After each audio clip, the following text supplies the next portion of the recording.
We begin with the latest from the Middle East, where Israel carried out almost 480 airstrikes across Syria over the past 48 hours after rebels dramatically overthrew President Bashar al-Assad's regime. The Israeli military estimates it has destroyed at least 80% of Syria's military capabilities in one of its largest offensive operations in history. Israeli warplanes have hit several targets in at least 8 cities, including weapon stockpiles, air defense systems, missile launchers, fighter jets, and military helicopters. Meanwhile, the Israeli Navy destroyed the Syrian fleet overnight, decimating almost all of the naval vessels. Israeli Prime Minister Benjamin Netanyahu said he has no intention of interfering in Syria's internal affairs, and he only wants to eliminate Iranian military targets in Syria. Notably, the Assad family, which ruled Syria for 50 years, was a strong ally of Iran and made the country a resupply route for Hezbollah in Lebanon.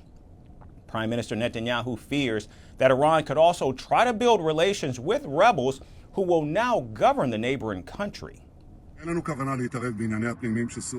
We have no intention of interfering in Syria's internal affairs. However, we do intend to do what is necessary for our security.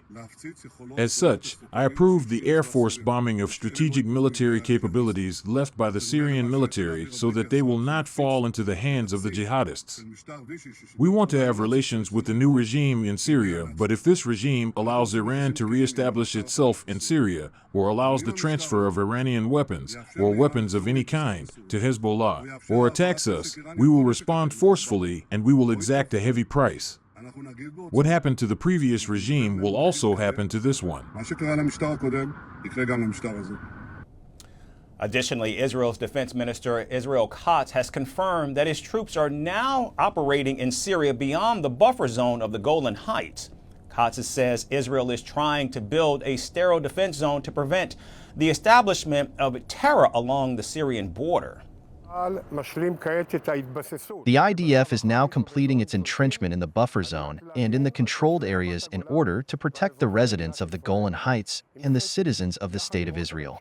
Together with the Prime Minister, I instructed the IDF to establish a sterile defense zone against weapons and terror threats in southern Syria in order to prevent the establishment and organization of terror in Syria, and to prevent from creating a reality that will be similar to what existed in Lebanon and Gaza before October 7th. We will not allow this.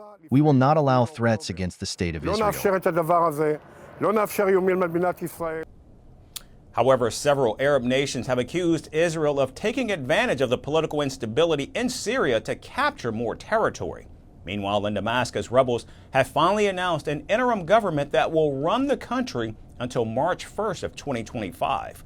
The prime minister will be Mohammed al-Bashir, an engineering graduate turned rebel who says it's time for Syrians to enjoy stability and calm.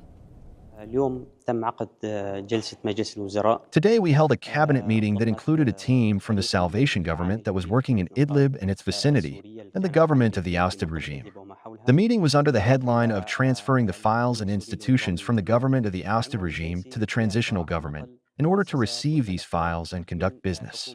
This means that there will be a Syrian government that will handle these files and manage the business during a transitional period, God willing, that may end on March 1st. Now, only time will tell if the rebels actually bring peace to Syria, which has been ruined by decades of war.